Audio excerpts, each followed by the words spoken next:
Selamat pagi. Hari ini kita nak mereview Monster Galaxy Card album.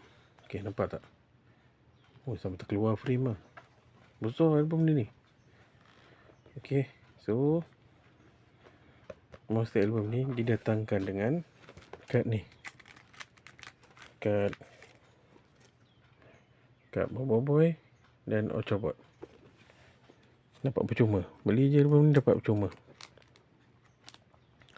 Okay, so macam ni lah dia. Boleh letak satu muka depan 9. Kalau kita letak belakang lagi tu 9. Jadi satu keping ni boleh letak 18 kad. Okay, macam ni lah berkilau-kilaunya kad ni. Alright, ni belakangnya. Oh, berkilau-kilau. Harga-harga itulah harganya.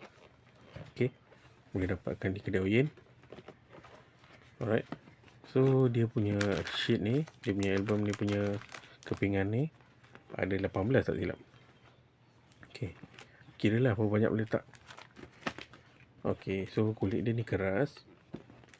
Plastik dia ni agak lembut, tapi not bad lah. Kita boleh cari lagi kata apa, lembaran kita boleh beli lain. Beli kat kedai Oyen juga pun ada jual. So kita nak tengok macam mana bezanya ni dan kad album kad yang dulu. Sekejap.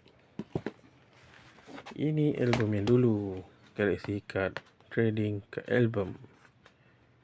Ni mesti lama lah ni. Tak tahu lah tahun bila ni, tak ingat. Okay, macam ni dia punya kulit nipis, tapi dia punya ni bagus plastik dia. Poket ni bagus, plastik dia keras. Plastik dia keras. So macam ni lah belakangnya. Ni dah lama punya. Aku tak tahu kalau dia ada jual lagi ke. Korang boleh lah beli. So itulah dia, Monster Galaxy Card album